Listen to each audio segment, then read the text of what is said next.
record on this computer this time because we recorded to the cloud last time. So I'll go ahead and share screen and just have a call to order. Chloe will go ahead and make sure and take attendance. Oh, I completely forgot to. We don't need to put the minutes up, do we? I'm trying to remember. Yes. Could you email me the minutes really quick? Actually, I can log in and get the minutes really quickly.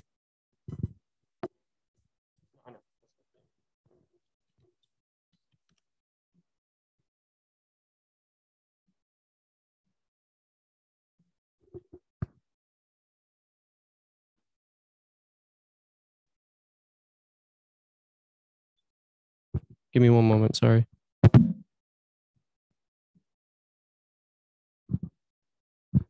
All right, I'm going to just slowly scroll through the minutes. Y'all have all had at least 2 days to look at the minutes. Does anyone have any objections to the minutes as they stand right now? Seeing none, I entertain a motion to vote and approve the minutes. All in favor of approving the minutes, please raise your hand or do a thumbs up emoji. All opposed, please raise your hand or do a thumbs down emoji. Any abstentions? All right, that passes. So I will go ahead and throw the agenda up here.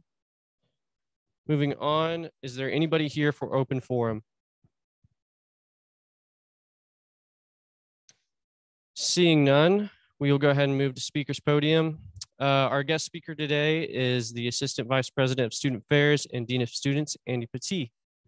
He is going to be helping address some of the concerns that have been raised about housing and just kind of give us an overview of the last summer. Good evening, SGA. How's everybody doing? We're doing good. All right. So let's talk. Do we want to talk about housing first? Okay, I see some nods. Help me know, what types of things do you want me to share with you all about housing? Kind of what are some of the things that you want to learn more about?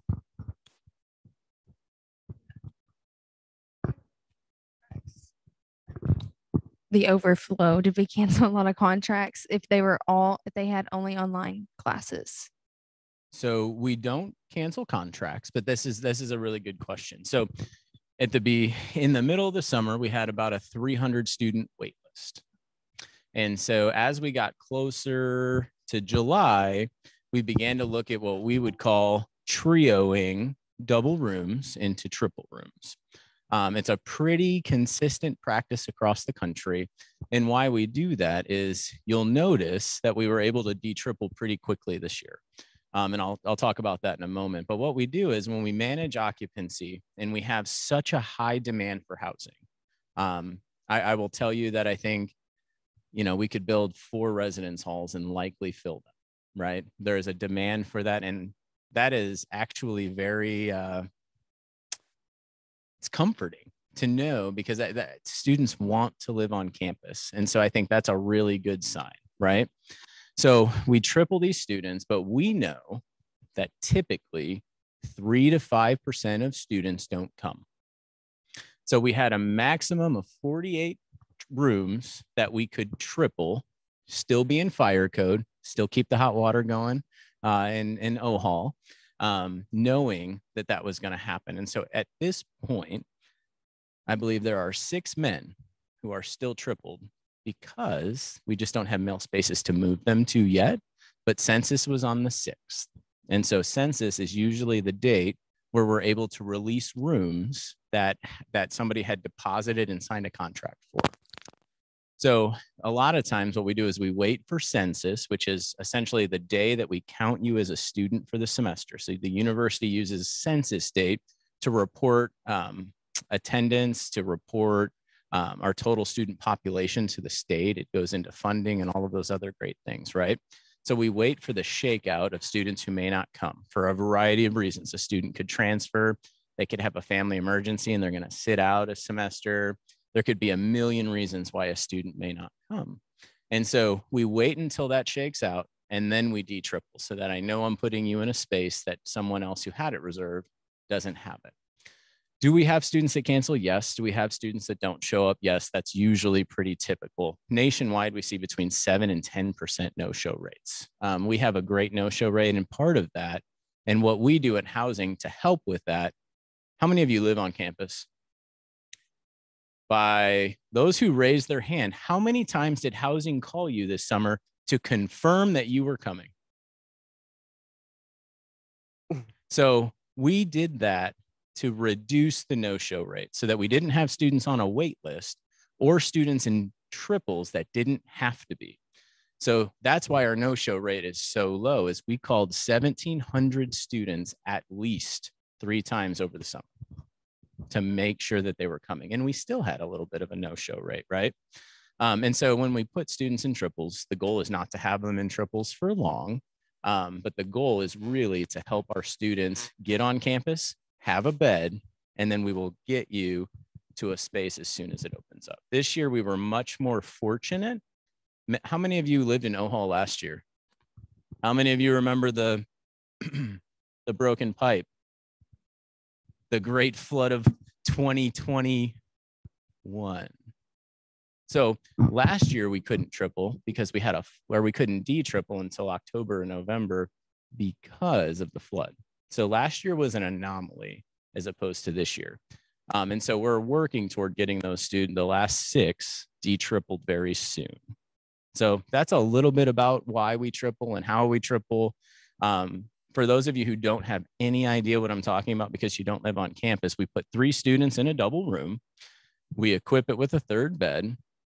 Each of the students gets a discount because we're not, the goal, I know you might think about this and say, housing's trying to make more money. We're really not. That's why we discount the rate. So essentially the 3 people that live in the room pay 2 people's rates while you're tripled. Now, what we're finding is that some students are like, wait a minute, can I just stay in that triple because I'm saving like $300 a month? And the answer is no, right? We want you to get to a space, as much as sometimes students don't like that. And the other thing that I warn students about is you're going to get connected to those 2 other roommates and you're not going to want to leave that trio. And we also are seeing that now, right? So your initial response or thought to it is, this is going to be the worst. And it actually ends up that some students are like, can I please stay in this triple? And we say no, because we don't want to run the hot water. We don't want to run the infrastructure, all of those different things. So that may have been more than you ever wanted to know about what we would now call trioing. But it is really just making sure that if a student wants to live on campus, that we do that, because housing is a service, right? We serve students by giving them a place to live close to campus and convenient to campus. So the goal at the end of the day is to make sure you have a bed. That's our number 1 priority. And we did tell students over the summer, we let them cancel if they wanted to, because they did not want to live in a triple. We had very few students that took us up on that opportunity. But it's not a money thing. It's more of we have such a high demand and students want to live on campus with us. This is the best way we can do it, knowing that there's going to be some no-shows that we'll be able to fill in as that process happens after census. So if we were here talking next year, now you'll know that de-trioing happens right after census, right when we know those spaces are open. A student's not coming in 2 weeks late because their academic program starts a few days later. They had a family emergency and they're checking in a week and a half later. It allows us to be able to do that. So, any other questions about trioing? Okay. Good question. Any questions from Zoom? Does our Zoom attendees have any questions? Looks like. I have one. Can you hear me, Landry? Yes, we can. I wanted to know why they didn't let us reserve the spaces that we had previously. Mhm. And then why, like over the summer, like I was randomly moved. It's not a problem, but just like randomly moved from what I was assigned or what I was selected as of last semester. Yeah, so those are all that is a really good question. I will try not to get into the weeds of occupancy management too much, but I'll give you a perspective. So this summer, we put over $4 million into the residential facilities, flooring, new air conditioners. We also are putting in that wonderful walkway from Victory Village to campus. So all of those things that we did cost about $4 million. Sometimes we have delays, right? In this current economy, supply chain and labor can put a project behind. And so, Emily, I don't know, and I'd be happy to talk with you after about your individual experience, but some of the rooms where we were putting in new flooring did not get done as soon as we needed them to. And so our overall goal was to get you into a space that was move-in ready as opposed to a room. And this still did happen where we got rooms and then we moved a student in the next day after the construction was done. And maybe it wasn't as clean as we wanted it to be, but we had to get you in that spot. And so my guess, Emily, is that your room that you were initially slated to live into had some renovation or construction going on, and we weren't confident by the time that you were going to move in that it would be available. And so that could be one. We also had a couple rooms in Victory Village that we had a big storm and it put a small hole in the roof. And we found that out when it rained a couple weeks ago because we didn't know until we had a heavy rain.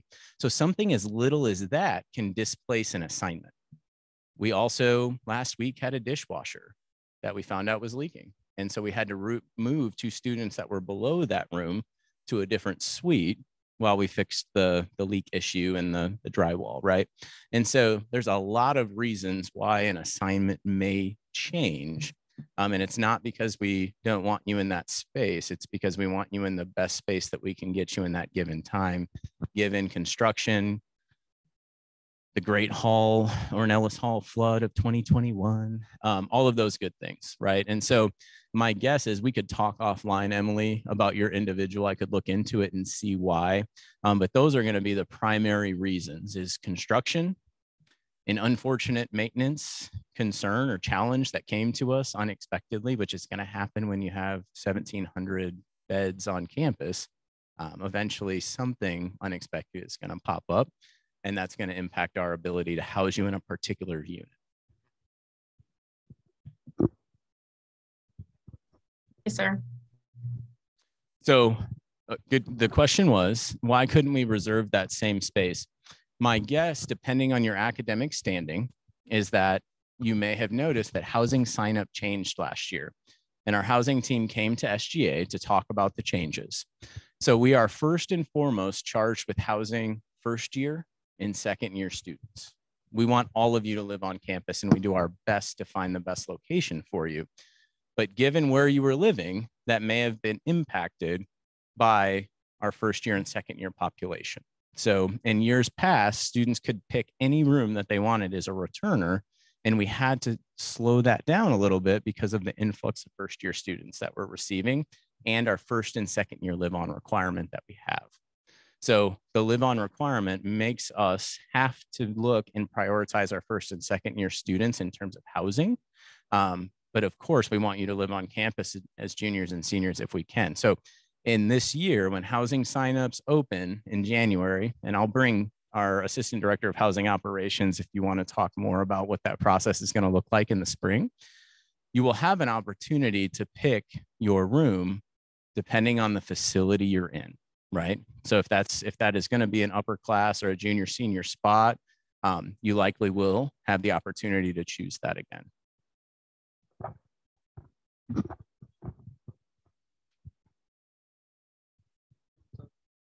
So my question is more like a hypothetical one. So like as we grow and stuff, like what will happen to like seniors and stuff or juniors if there's not enough bed space for them, but they can't afford for like off-campus options? Like what kind of options will we provide them then? Absolutely. So I will tell you, how many of you were on the wait list? Were. All right. So Soren, we'll use Soren as a hypothetical example. So if you're on the wait list, and as we were getting closer, Soren could correct me if I'm wrong, but on about July 15th or so, our next round of calls on the wait list were, do you have somewhere else that you can go, right? Do you have, is there an apartment? Do you have a friend? Could you stay at home? So we started asking those questions and prioritizing our students that did not have another option, right? And so at that point, we started having conversations with students. And I'll tell you one of the, I don't know if funny is the right word, but I'll just go ahead and say it. We had some students that were like, it's liberty or nothing. And when we said it probably won't be liberty, they said, take me off the list. And so it helped us prioritize who needed housing. I'm going to tell you right now, if any of you needed housing, we will get you housing, but it may not be exactly what you're looking for. But we can get you to exactly what you're looking for throughout the semester, right? We don't charge for room changes. You know, when we talk about the difference between on and off campus, if you lived in Victory Village today and you wanted to live in Liberty and you knew of a spot that you wanted to go to with a friend, you can move. You talk to housing, we'll coordinate the move and you'll get going. So I guess the overall message is if somebody needs housing, we will make it work. And that's part of why we tripled OHAL or trioed OHAL, was so that we could do that. We could prioritize students who needed to live on campus. If there is a student who says, I needed housing but didn't get it, I want to talk to them, because I don't think that would have happened given the steps that we took to talk to the students on the wait list, to confirm students were coming, all of those different things that we did this summer. So I hope, does that answer your question?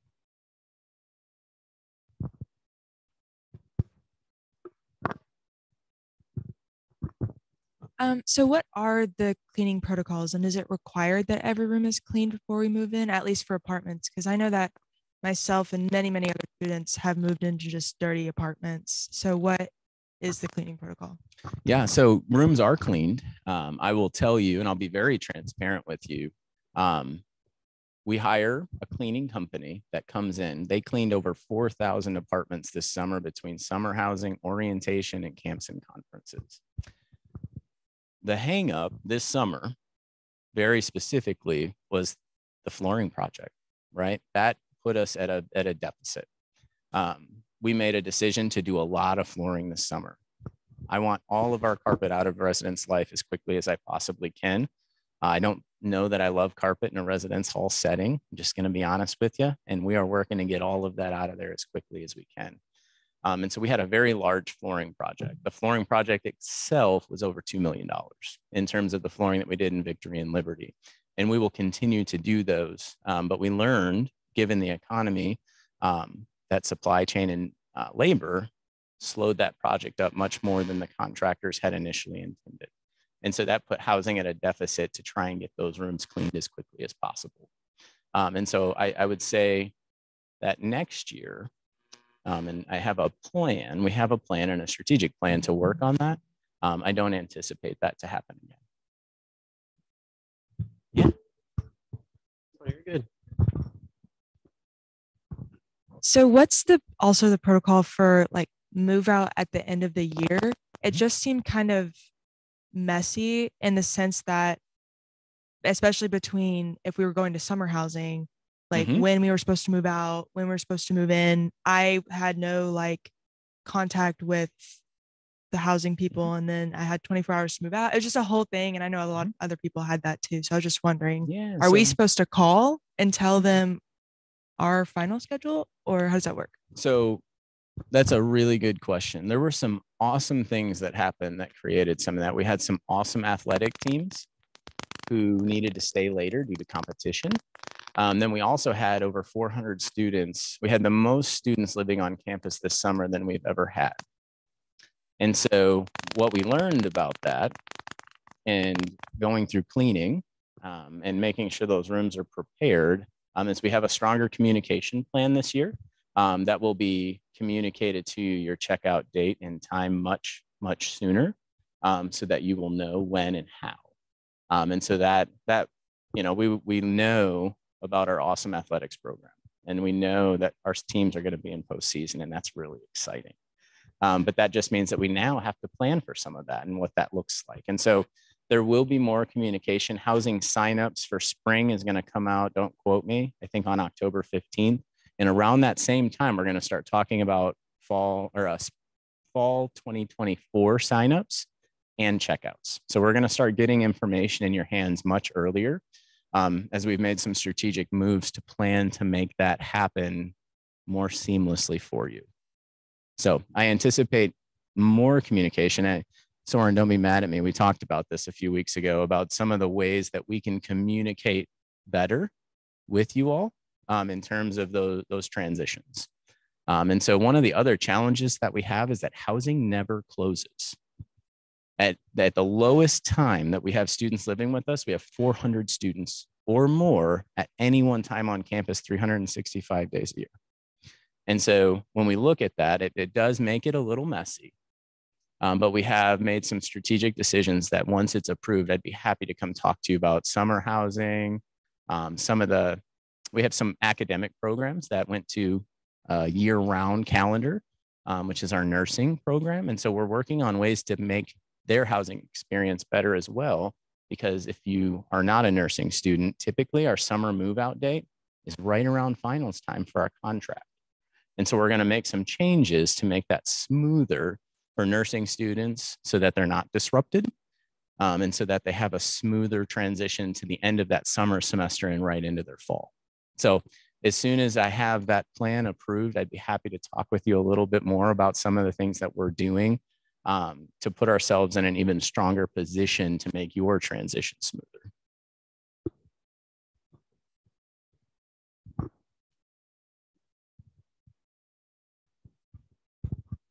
So currently at Victory, you get a commuter pass because you basically live off campus. So whenever they finish building the walkway, will we be next year be required to get an on-campus pass, or will it still stay commuter? It will still stay.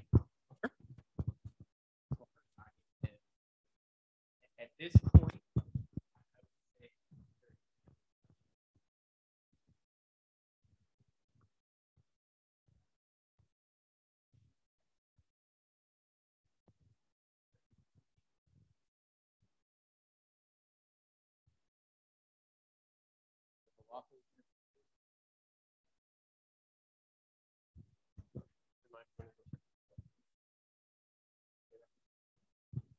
Yeah, press the power button.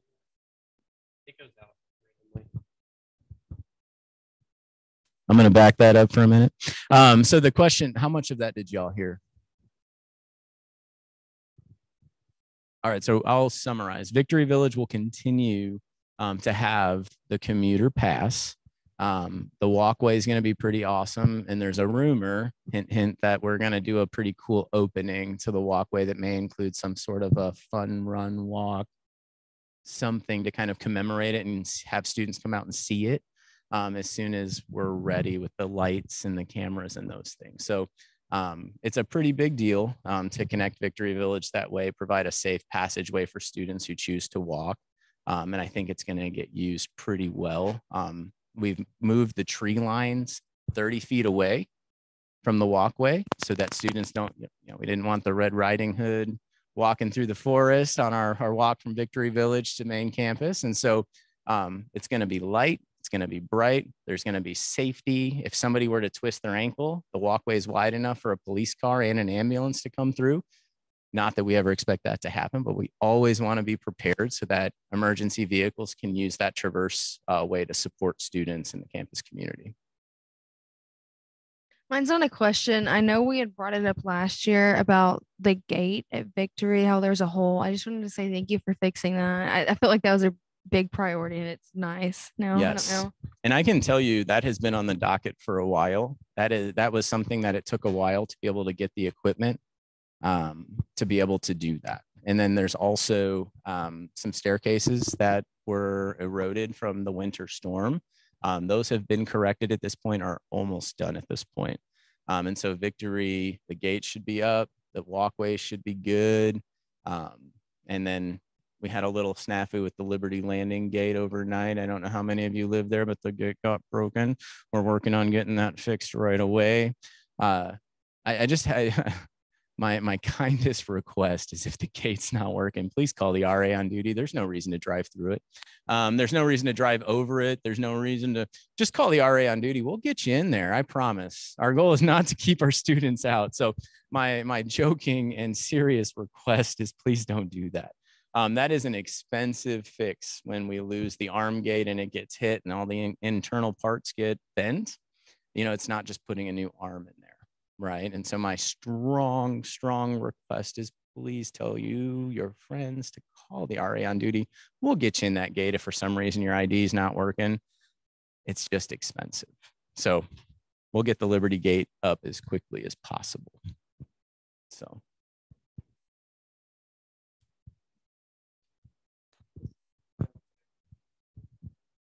Chloe says that the gates, you said up?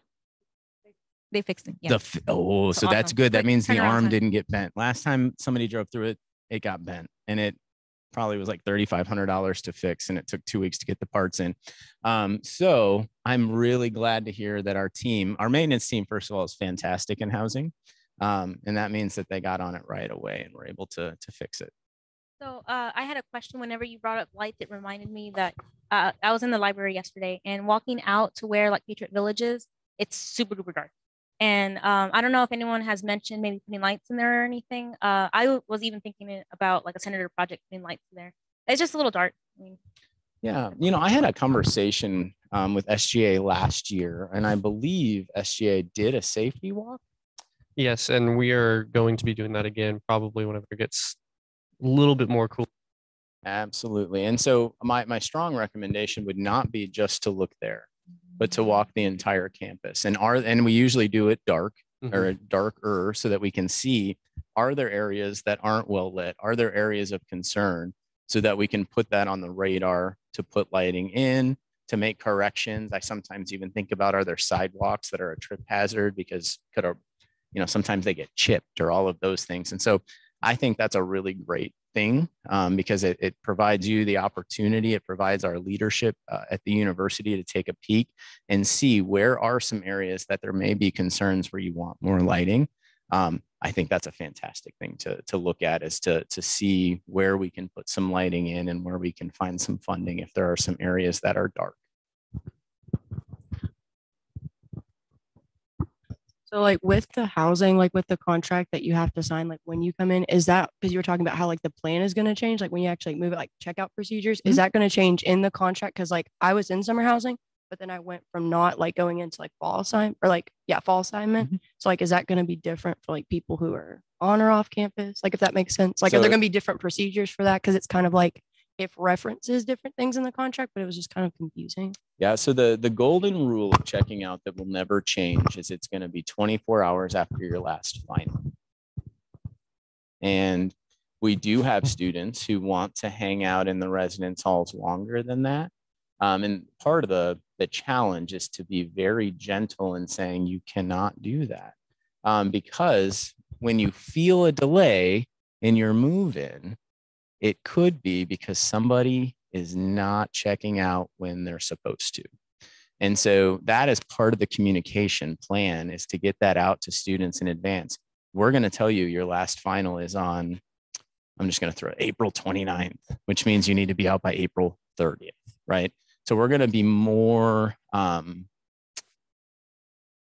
more communication, but also giving you that, right? We know when your last final is, and we need you to move out on this day.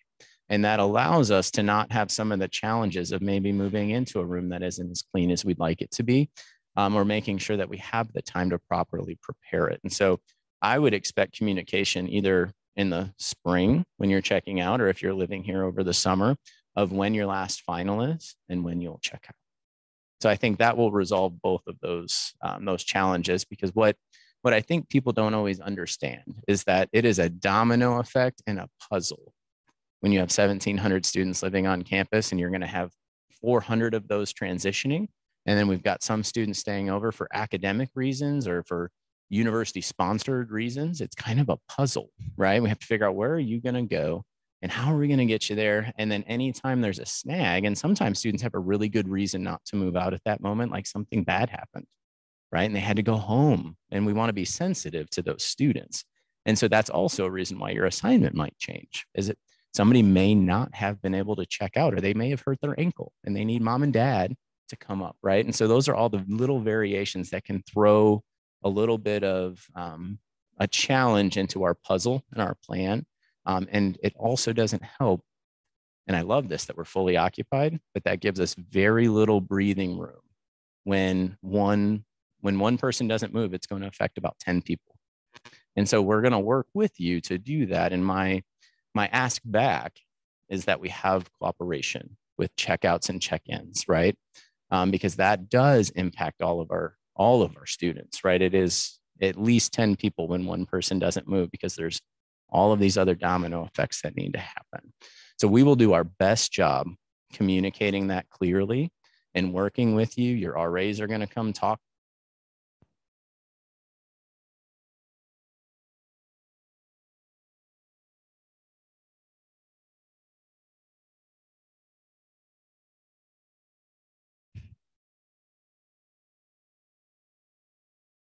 We need is that level of cooperation and understanding that it's not that we're trying to bully you out. It's that we have other students that need to move so you can go on and do whatever you're needing to do. Yeah, so I just wanted to ask if there were like any future long-term plans to implement more housing on campus. Yeah, so that's a really good question, and absolutely. We had done some evaluating right before, and I promised I wouldn't say this today, but I'm going to say it right before COVID happened, right? And so at the time that COVID first came, we had done a feasibility study. We had been looking at what type of hall we should look at building, where it should go. We hired a firm to help us get going on this.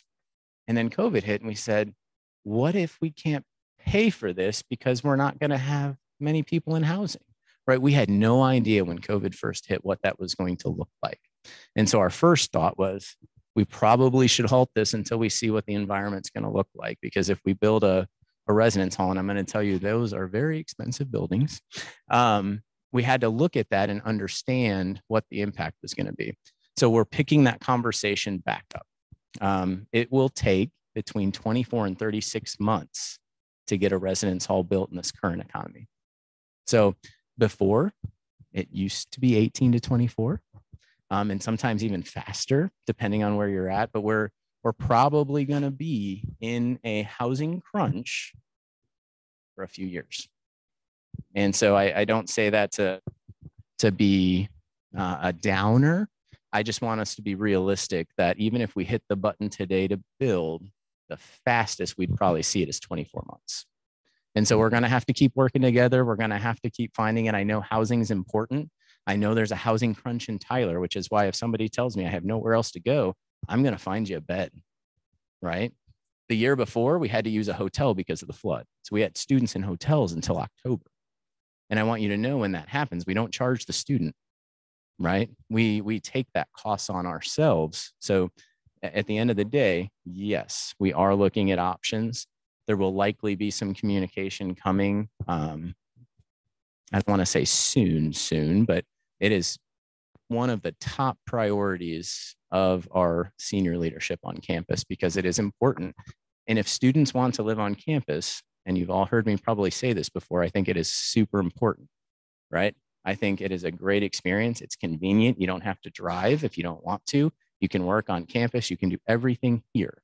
And so there's a huge value to living on campus. And if students want it, if you're a grad student and you want it, I want you to be on campus, because I believe in the on-campus experience. So we will be looking at additional housing. It's just a matter of how quickly we can do it.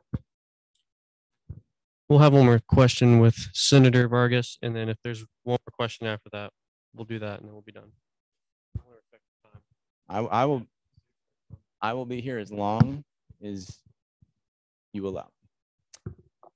So this question is about like the trail going from Victory.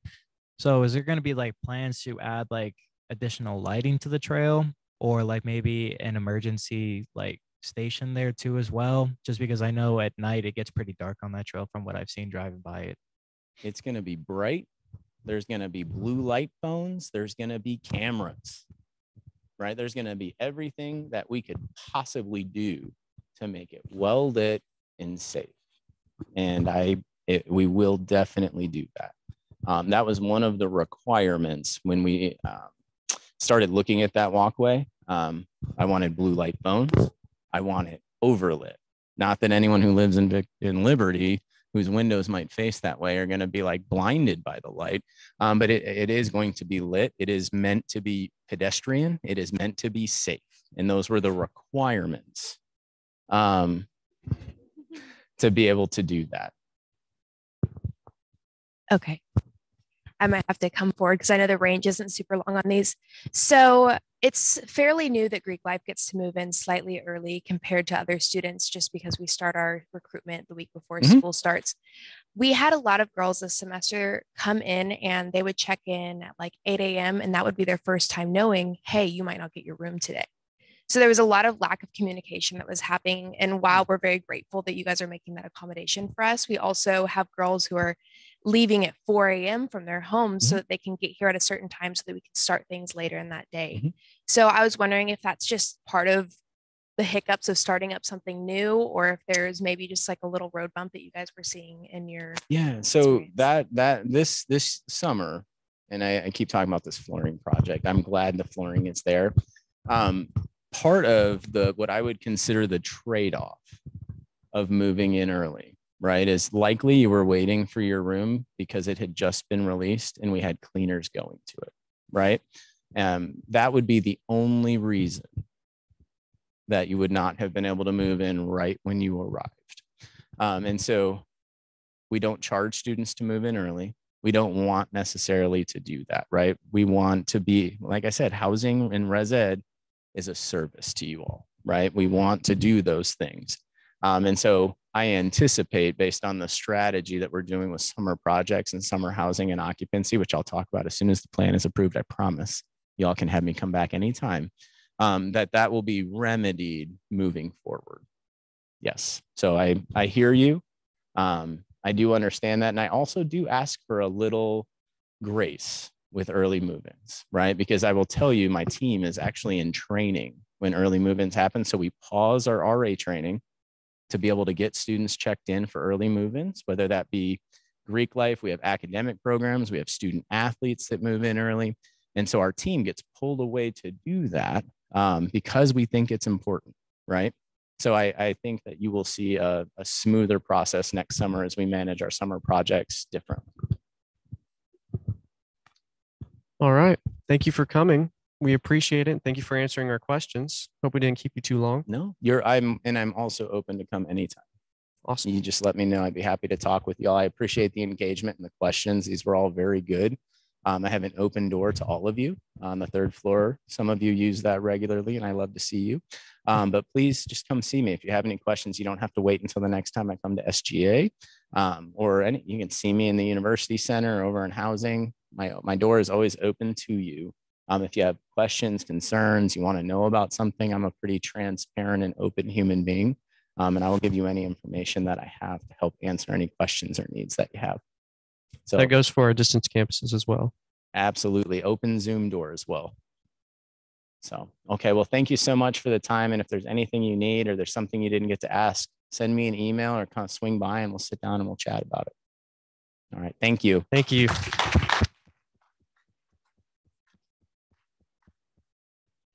All right. Thank you, Dean Petit. We'll be moving right along to officer reports, and I will go first. So this past Tuesday, I met with President Calhoun, and I got to really engage with him and get to see where his priorities are within the year, not like a 5-year goals or anything like that. I got to see his priorities for the first year, and that was very insightful. And I think there's going to be ways that student government can definitely help fill in the gaps. And later in the fall, we will be having cabinet come and visit during our General Assembly.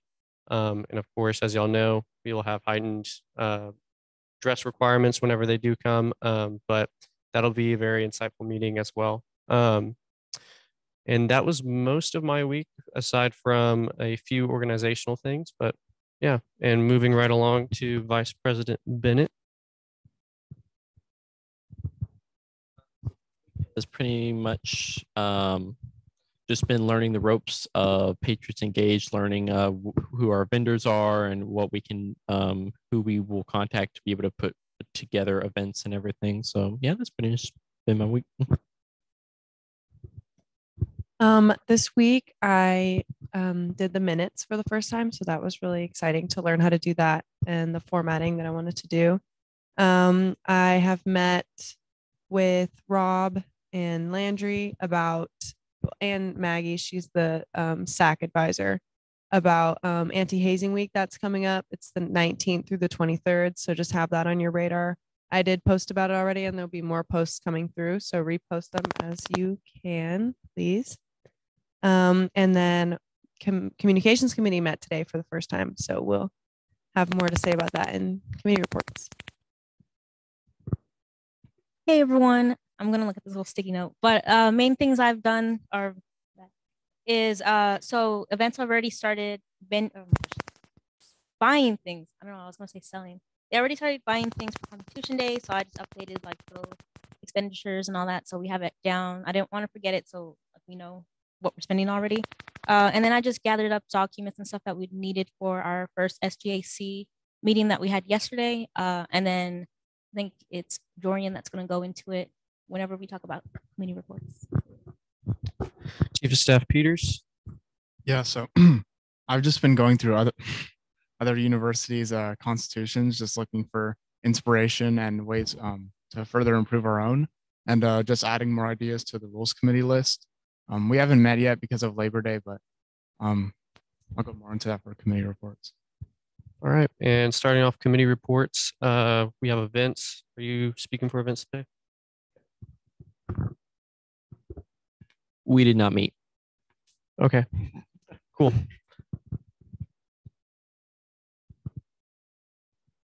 Y'all meet Tuesdays at 4:30, correct? Yeah. So we had a lot of absences, and so I just decided not to hold events committee. Okay. Communications committee. Yes, we met for the first time today. We basically just kind of went through like, I guess, like the idea of making posts and stuff for things, and potentially talking about like future things, specifically like on Instagram and just social media things, like ideas that we can post. So we just kind of went through that. We definitely talked about promoting anti-hazing week, which I believe is not next week, but the week after, I believe. Yeah. That is and so we started talking about that and just making posts and how to best promote that. So awesome. Moving right along to SGAC. Yes. Hello, everybody. Hope you're having a good evening. I'm Jordan Kahn. I'm down in Houston. But this week we had our first meeting. We had a nice reading of our rules and regulations, as well as what rules student organizations need to abide by in order to get funding.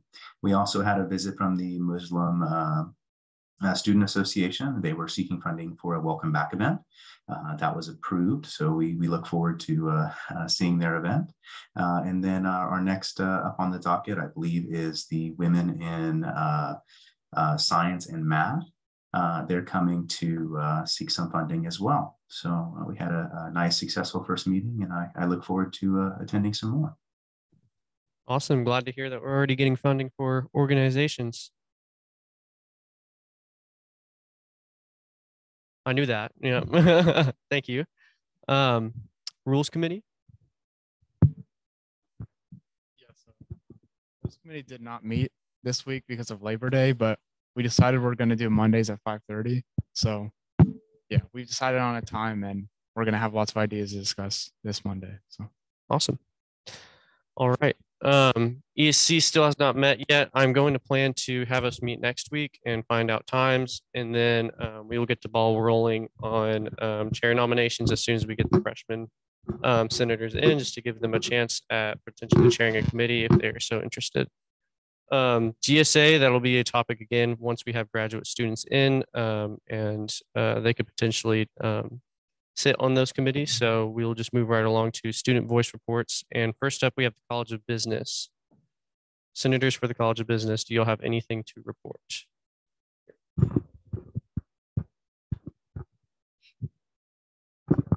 Yeah, you're good.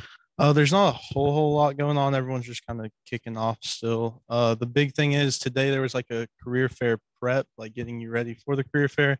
And that's actually going to be happening on October 6th from 11 to 2. So if you're an upperclassman or getting that way, trying to figure out what you want to do with your life, probably go to that. I got my internship through one, so they're pretty useful. So that's about it for right now. Awesome. You, Senator Buchanan, can you pass that back? Thank you.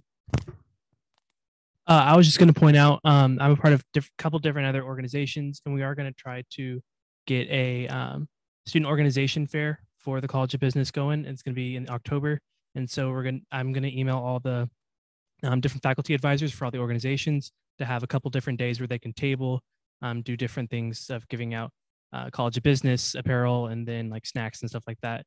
And then we're also going to be doing a student forum, which is going to be in November, and just so to see if there's anything that we can improve on for the College of Business.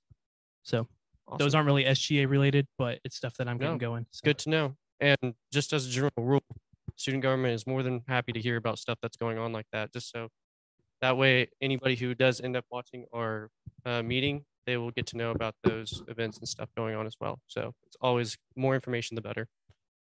All right, moving along to the College of Education and Psychology. Justin, Senator Vargas.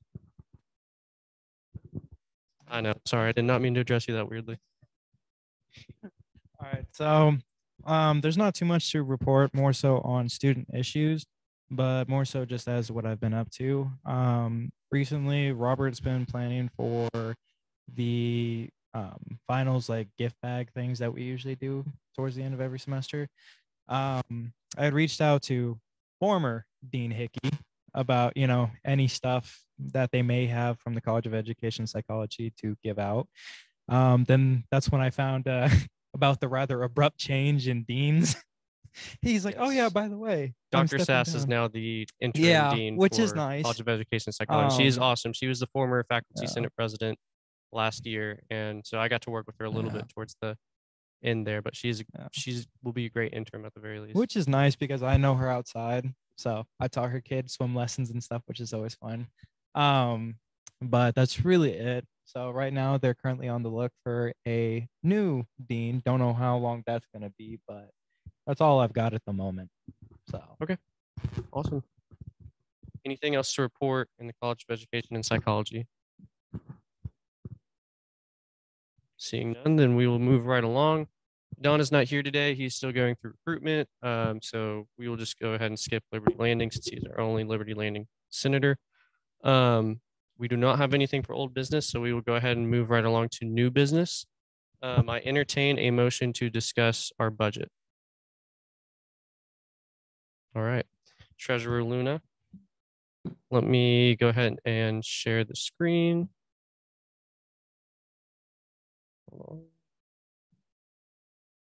Hi, Jorian. Hello, everybody again. Can everybody see that just fine? People in the back? Make it bigger. Oh, yeah.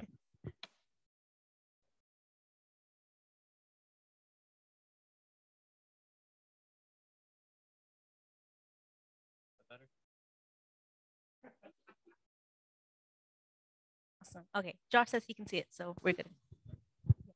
And I said this a lot yesterday, but pretty straightforward. This is going to be what I've decided, or not decided, but kind of moved everything to. Since we aren't paying for the disc golf course anymore, I was really trying to find out where was the best places to put that money in. Events, and then SGAC being the ones that like spent a lot of money last year. So I tried putting it there.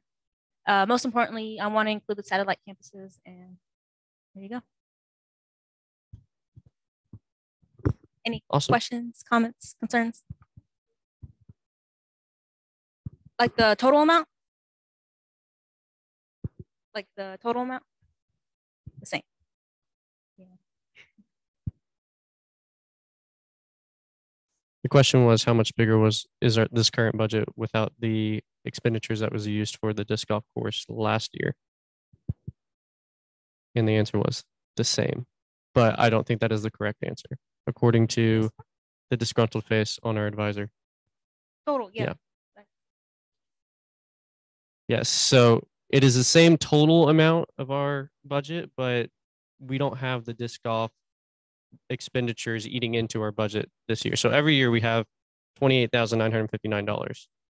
But last year we had, I don't know how much, but a lot eating into our budget to where we cannot maintain a lot of our, it was 14. Okay. It was around 14,000, I believe. Yes. This is our yearly budget. So yes. when you're looking at it for the fall, half it. Any questions, comments, or concerns? We will be voting on this to approve.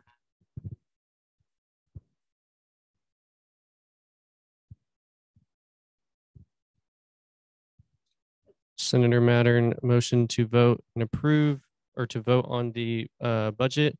Senator Vargas seconded.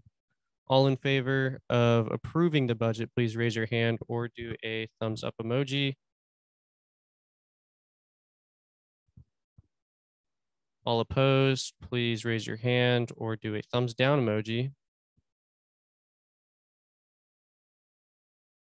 Any abstentions? All right, the majority passes. So this will be our budget for the year. And just as a disclaimer, if some of the items in the budget does not get spent, it is subjected to be reallocated into other areas. So although this is technically set in stone, it is not entirely. And I mean that in a very confusing way. And yes, so, all right, then if nothing else, I entertain a motion to close discussion on the budget. Motion by Vargas, seconded by Senator Black. I now, here, let me stop share real quick and reshare our agenda. Okay, we will be now moving on to calendar approval. I entertain a motion to discuss the SGA calendar. Carried by Senator Mattern, seconded by Senator Vargas. All right, Vice President Bennett.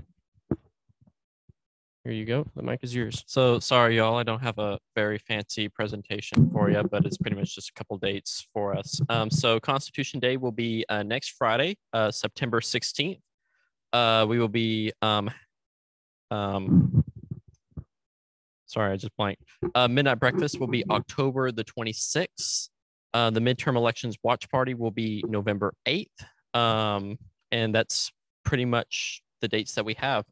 In terms of the spring semester, we are looking at having midnight breakfast be the Wednesday during homecoming. That is not set in stone. We don't want to plan too far into the future and then things come up and we have to change everything. So that's pretty much the calendar. Yeah. We will be voting on this as well. So any questions, comments, or concerns? I have 2 raised hands. Repeat all the dates. Could you repeat all the dates for us? Yes, I will repeat all the dates. Constitution Day will be September the 16th. Midnight breakfast will be October the 26th. Midterm elections watch party will be November the 8th. Are the canoe races still up in the air, or is that? Yes, that is still up in the air. Okay, just want to make sure. That's for events committee to decide. The question was, are we doing canoe races? Because wellness is apparently doing a canoe race as well. Well, which is apparently next Thursday.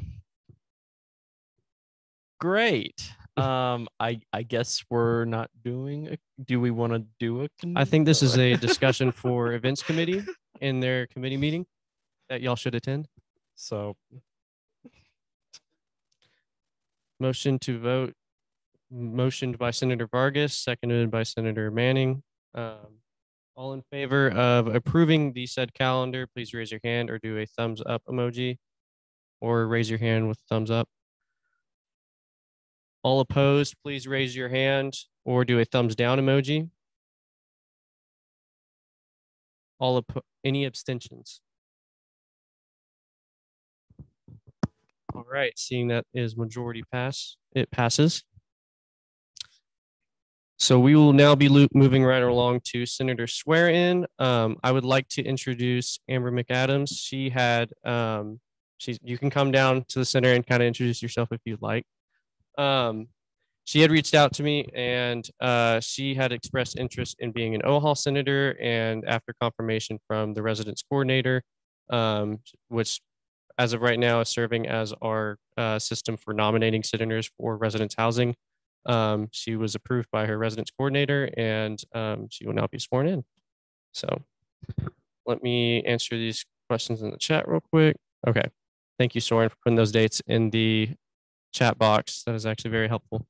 Let me pull up the oath real quick.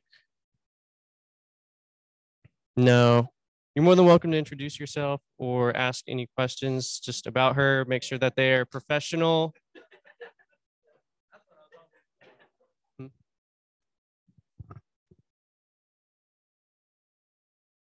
Okay, well, I'll just do this. Hold on.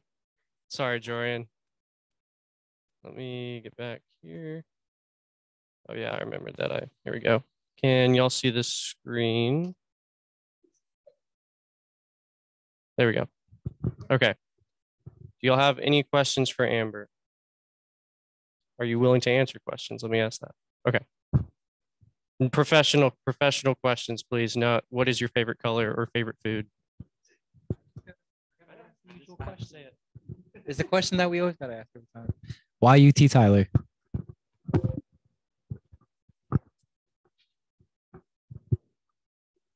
I'm currently a CAP student for UT Austin, so I chose UT Tyler because I saw it was a nicer campus. I had more options to be able to choose better classes to have one-on-one with the professors. It was a smaller community and I liked it, so that's why I chose UT Tyler. Here, take this mic over there. Hey, my name is Beverly. So besides now SGA, what else are you involved in, if you are? I'm also involved in, currently I'm creating a CAP program for other CAP students so we could meet up, have meetings with each other, help each other out. So once we move to Austin, we already have a little community within ourselves. And then I'm also part of the debate team, and I'm looking to other organizations, but I'm not sure yet.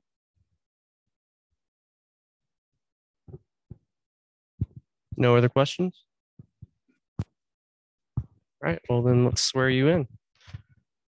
So if you wouldn't mind raising your right hand and repeating after me.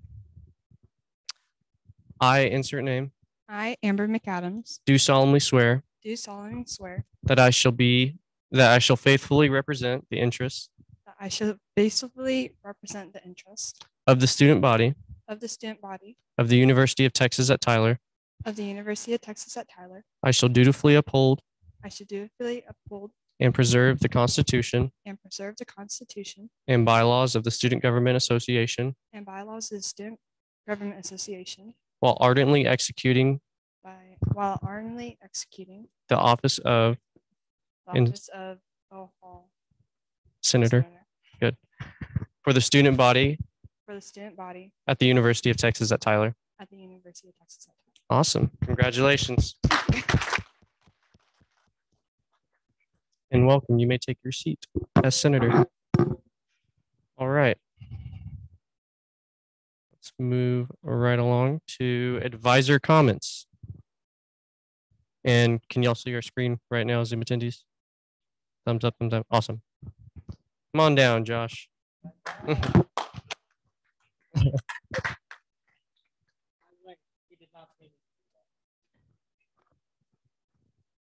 I think I can sit here and yes, I can. I'll get an update on how the first part of the meeting. I'm sorry I was not able to attend. I do want to encourage everyone when you leave here, we do have a lot of events going on the campus right now, which is a good thing, good problem to have.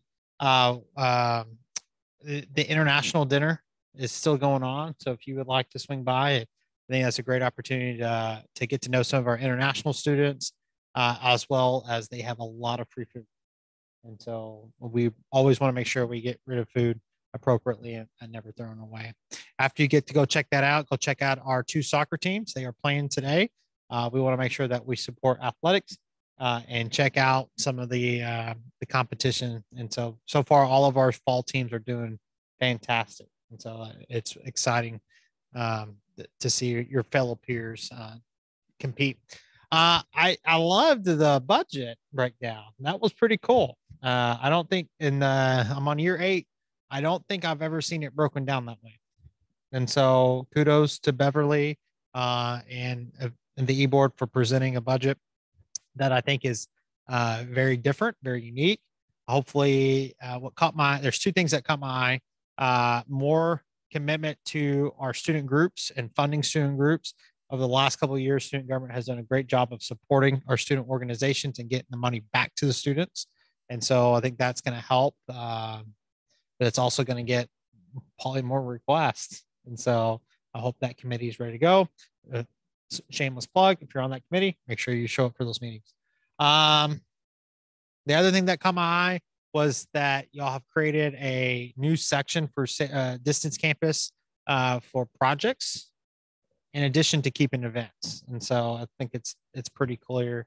And so hopefully if y'all continue to utilize your budget, it would be a good argument to go back to the student fee committee and say, we need more so we can keep giving back to the students. And so I'm excited to see y'all maximize y'all's budget. The last student government last fiscal year did a great job. And so, yes, I sent some woes from the disc golf project, but it still went back to students. And I think that's always important that we are good stewards of the student fees. I like the calendar of events. I've had a few conversations with Robert about election day, and it's exciting to see that event continue to grow. And so I'm excited that I think this is the first year it's an all-day Constitution Day. And so I think that's a cool opportunity. And kudos on the quick housing because that's always great to hear. And our speaker's podium was the Dean of Students, so I'm sure that there were some housing questions. And so that's good to make sure that we continue to advocate for our students, and having those housing representatives are very important. Make sure to promote elections. Fall elections are typically a smaller election, but it's still equally important that you get out there and tell your friends and your constituents to make sure to vote, and then make sure to stay on top of your committees, because that's where all the work gets done. So that way these meetings end at a reasonable time. Otherwise, you're going to be here discussing that. Other than that, everything looked great. Keep up the good work. I'm excited to see this group grow. After this meeting is adjourned, I need to see the executive board, Ashlyn, Maddie, to stick around. All right. Thank you, Advisor Neves. Just a few quick announcements before y'all go. I will actually be reaching out to y'all this next week. I know I said this last week about university committees. The reason being is that we will hopefully be having our freshman senators be sworn in next meeting, because the ballots will open Monday and will close on Wednesday. I think we said around, did we say 3 p.m. was the closing time? Or was it? I don't quite remember either, but if you know of anybody that is interested in running, the last time to apply is tomorrow by 12 p.m. So all you need to do is fill out the form. If the person wants to campaign, they do have to do a candidacy meeting, but if they fill out the form, they will be put on the ballot.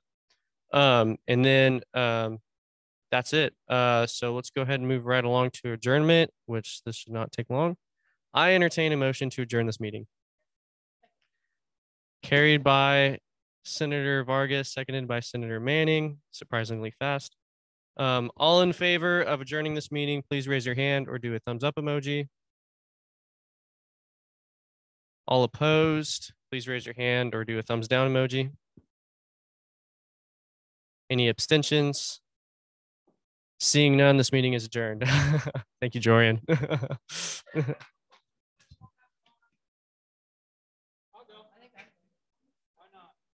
Bye, Jorian. Bye, Zoom. Thank you all for attending.